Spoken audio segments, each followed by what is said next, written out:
मराठी भाषेचा विकास हा आपल्याकडे साधारणपणे व्याकरणदृष्ट्या शुद्ध अचूक मराठी लिहिणं, त्याच्यानंतर वाचन, त्यानंतर अधिक अभिजात वाचन आणि त्यानंतर प्रगल्भता अशा क्रमाने आपण जातो. सध्या आपण समाज म्हणून प्रायमरी किंवा त्याच्या वरच्या टप्प्यावर आहोत. त्यामुळे नेमकं काय अपेक्षित आहे? म्हणजे अभिजात भाषा झाली म्हणून मग आपण आता संस्कृत आलेले शब्द मराठीमध्ये आणायचे आहेत का?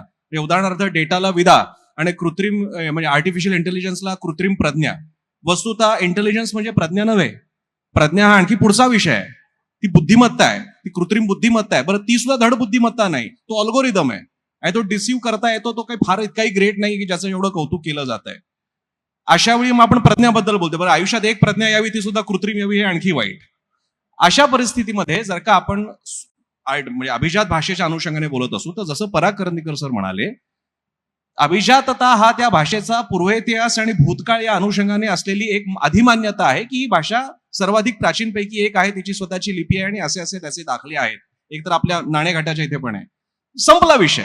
आता पुढे जे आपल्याला करायचंय ते आपल्याला वर्तमानकालिक मराठी भाषेचं काहीतरी करायचंय आणि मला दिसतंय ते असं ती अधिक भेसळयुक्त, सरमिसळयुक्त होणार आहे.